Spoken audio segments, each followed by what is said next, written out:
tekanan menyebabkan denaturasi protein, gelatinisasi pati, dan inaktivasi mikroorganisme pada suhu kamar, dengan sedikit efek pada ikatan kovalen. Selain intensitas pemrosesan, yaitu tekanan maksimum yang dicapai, dan lamanya waktu pada tekanan ini, laju kompresi dan pelepasan tekanan merupakan faktor penting lainnya. Apa itu denaturasi protein?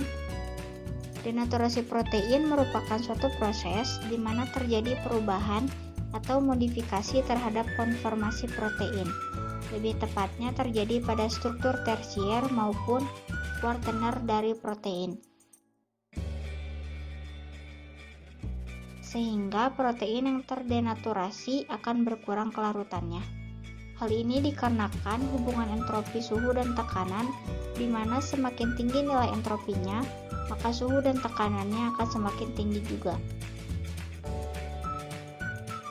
Apa itu gelatinisasi protein? Gelatinisasi merupakan peristiwa perkembangan granula pati yang mulanya bersifat balik. Proses gelatinisasi terjadi karena kerusakan ikatan hidrogen yang berfungsi untuk mempertahankan struktur dan integritas granula pati. Menurut prinsip Le Chatelier, meningkatnya tekanan delta V positif menyebabkan pergeseran kesetimbangan menuju ruptur ikatan. Sebaliknya, delta V negatif menyebabkan pembentukan ikatan. Dengan kata lain, fenomena apapun yang disertai dengan penurunan volume disukai oleh peningkatan tekanan. Dan sebaliknya, prinsip Le Chatelier hanya berlaku untuk kondisi kesetimbangan dan berarti bahwa semua bahan memiliki kompresibilitas positif. Efek tekanan tinggi terhadap protein. Pada gel putih telur yang diinduksi tekanan yang menunjukkan bahwa gel tersebut memiliki kekuatan gel lebih tinggi daripada gel yang diinduksi oleh suhu. Hasil terbaru menunjukkan bahwa peningkatan aktomiosin hidrofobik dan kandungan SH melalui tekanan sebagian bertanggung jawab atas peningkatan kekuatan gel dari aktomiosin bertekanan. Namun, gel yang diinduksi tekanan seperti itu biasanya tidak stabil terhadap panas. Persimpangan silang mereka meleleh saat dipanaskan. Berikut ini beberapa contoh metode studi yang dapat dilakukan untuk mengetahui protein di bawah tekanan. Yang pertama, ada metode spektroskopi. Dengan metode ini, perubahan konformasi protein yang disebabkan oleh tekanan dapat dengan mudah dideteksi melalui perubahan sifat spektral.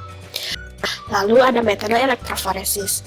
Elektroforesis gel poliakrilamida dalam kondisi denaturasi atau non-denaturasi memberikan informasi tentang isomerisasi protein dan stabilitas protein oligomer. Metode pencampuran cepat yaitu untuk merekam perubahan cepat konformasi atau untuk memiliki akses ke langkah tunggal dalam mengukur kinetik dengan menggunakan metode klasik datang dari relatif lama waktu mati dari teknik tekanan tinggi. Metode Sand-Anvil Diamond adalah prinsipnya dengan menempatkan beberapa mikroliter dari larutan yang terkandung di sebuah lubang kecil dibor dalam lembaran logam yang dapat dideformasi di antara dua berlian. Tekanan diukur melalui variasi dalam fluoresensi partikel Rabi. Sel ditempatkan pada balok pengukur spektrofotometer yang diberikan. Perubahan konformasi protein menggunakan deteksi FTIR mungkin juga terjadi diikuti dengan mengamati frekuensi karakteristik dari sisi polipeptida rantai. Asal-usul dan konsekuensi efek tekanan pada protein. Nomor 1, efek tekanan pada interaksi dasar. Target utama tekanan adalah interaksi hidrofobik dan elektrostatis. Perubahan volume untuk asosiasi molekul hidrofobik adalah positif. Untuk interaksi ionik, pembentukan muatan baru disertai dengan penurunan volume. Penumpukan cincin aromatik dan interaksi transfer muatan diperkuat oleh tekanan menghasilkan delta K negatif. Aturan umum ini berlaku untuk zat kimia sederhana. Lanjut ke nomor 2, efek tekanan terhadap struktur protein. Yang pertama, tekanan berperan sebagai parameter fisikokimia yang mengganggu keseimbangan interaksi intramolekul dan pelarut protein. Yang kedua, tekanan sedang mendukung disosiasi protein oligomer, sebuah fenomena yang selalu disertai dengan perubahan volume negatif. Yang ketiga, umumnya disosiasi oligomer terjadi pada tekanan yang lebih rendah daripada tekanan di mana monomer terungkap. Tekanan yang lebih tinggi dari 1,5 sampai 2 kilobar menyebabkan terungkapnya protein dan asosiasi kembali subunit dari oligomer yang terdisosiasi.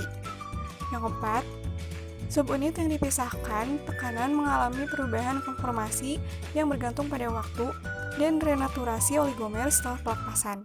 Tekanan bisa sangat lambat.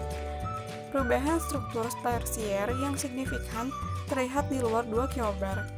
Namun, pembalikan atau reversible protein kecil yang dapat dibalik seperti ribonukleas A terjadi pada tekanan yang lebih tinggi. Hal ini menunjukkan perubahan volume dan kompresibilitas selama denaturasi tidak sepenuhnya didominasi oleh efek hidrofobik. Perubahan struktur sekunder terjadi pada tekanan yang sangat tinggi, di atas 7 kilobar, yang menyebabkan denaturasi yang tidak dapat diubah, atau non-reversible. Hal ini juga tergantung pada kecepatan kompresi dan sejauh mana penataan ulang struktur sekunder. Efek reversible umumnya terlihat di bawah 1-2 kilobar, sedangkan efek non-reversible terjadi di atas 3 kilobar. Nomor 3, efek tekanan terhadap fungsi protein. Kasus yang paling sering ditemui adalah pengikatan substrat, isomerisasi protein, dan langkah kimia. Dalam ekspresi yang paling sederhana, reaksi enzim dimulai dengan pengikatan substrat ke enzim. Proses ini diikuti oleh serangkaian reaksi yang mengarah pada pelepasan produk. Efek tekanan pada reaksi keseluruhan mungkin merupakan konsekuensi dari efeknya pada reaksi itu sendiri, pada perubahan konformasi enzim, atau pada disosiasi enzim menjadi subunit.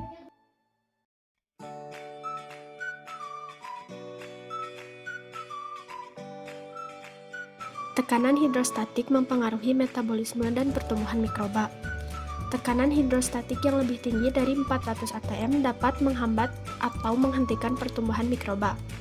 Oleh karena itu, tekanan hidrostatik tinggi dapat menghambat sintesis RNA, DNA, dan protein, serta mengganggu transport membran maupun mengurangi aktivitas berbagai macam enzim. Tekanan di atas 100.000 pound per inci menyebabkan denaturasi protein. Akan tetapi, ada mikroba yang tahan hidup pada tekanan tinggi atau disebut mikroba barotoleran. Dan ada mikroba yang tumbuh optimal pada tekanan tinggi sampai 16.000 pound per inci kuadrat atau disebut mikroba barofil. Pada air laut, tekanan akan meningkat sebesar 1 atmosfer setiap perubahan kedalaman 10 meter. Menurut Johnson et al. Pada tahun 1954 menyatakan bahwa perubahan tekanan beberapa atmosfer tidak akan mempengaruhi kegiatan enzim. Namun, pada kedalaman hingga 10.000 meter dengan tekanan mencapai 1.000 atmosfer dapat mempengaruhi kegiatan enzim. Sebagai contoh efek tekanan hidrostatik, Photobacterium phosphorum ANT 2200 diisolasi dari Laut Mediterania Barat Laut pada kedalaman 2200 meter dengan suhu in situ 13 derajat Celcius. Laju pertumbuhan dan kepadatan populasi maksimum strain ditentukan pada temperatur yang berbeda, mulai dari 4 sampai 37 derajat Celcius dan tekanan dari 0,1 hingga 40 MPa menggunakan model logistik untuk menentukan dua parameter pertumbuhan ini. Kondisi optimal untuk pertumbuhan bakteri ini ditemukan pada suhu 30 derajat Celcius dan tekanan 10 megapascal, mendefinisikan strain ini sebagai mesofil dan agapizofil.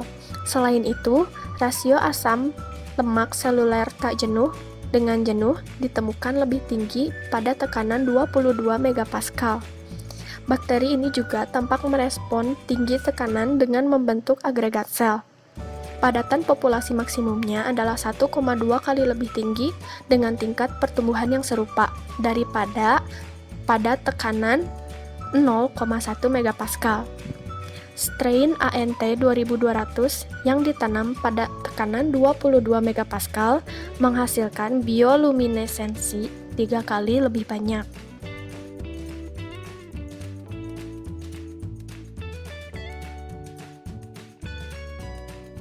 Enzim adalah protein yang mempercepat reaksi biokimia penting dalam suatu organisme.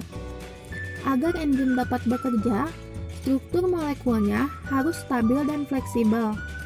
Tekanan tinggi akan menekan enzim dan memaksanya menjadi lebih kaku, membuatnya lebih stabil tetapi kurang fleksibel.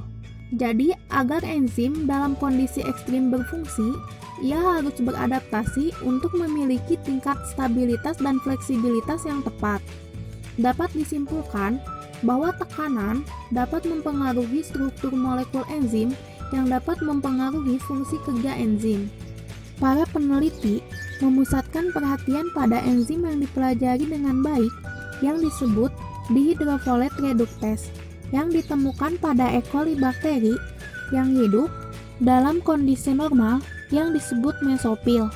Mereka juga mempelajari versi bertekanan tinggi dari enzim yang ditemukan di M. profunda, mikroba yang ditemukan di dasar Atlantik, menjadikannya organisme piezofilik, pecinta tekanan, serta organisme psikrofilik, pecinta dingin. Dengan membandingkan kedua mikroba tersebut, ditemukan bahwa gerakan kolektif itu melibatkan kelompok-kelompok kecil atom dalam membentuk sifat mirip jeli.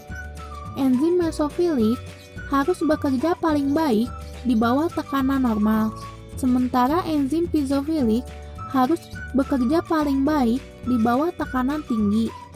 Ketika enzim ini bekerja, gerakan kolektifnya serupa, dan agar enzim piezofilik beradaptasi dengan tekanan tinggi, ia perlu menyesuaikan gerakan kolektifnya agar sesuai dengan gerakan mesofil di bawah tekanan normal.